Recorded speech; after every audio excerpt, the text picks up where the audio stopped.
अस्सलाम वालेकुम दोस्तों, कैसे हैं आप भाई। इस वक्त मरी के अंदर, नथिया गली के अंदर, इन इलाकों के अंदर भी बड़ा ज़बरदस्त मौसम है। बारिशें हैं, तकरीब बहुत ज़्यादा बारिश है। बारिश तो इतनी ज़्यादा है कि आप बस छोड़ दें। सुबह से बड़ी सख्त हैवी किस्म की बारिश शुरू हुई है।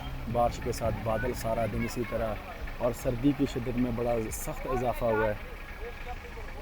सर्दी की तो आप ना ही पूछें। सर्दी इस वक्त जो है, समझ लें कि दिसंबर दोबारा वापस आ चुका है।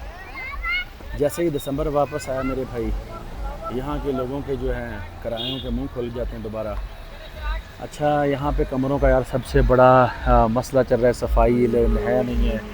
मैं कहता हूँ गंदगी के ढेर हैं कमरों के अंदर। जो अच्छे होटल हैं उनके किराए जो हैं बहुत ज़्यादा इन्होंने कर दिए हैं। और आप देखें ज़रा, मौसम चेक करें ज़रा,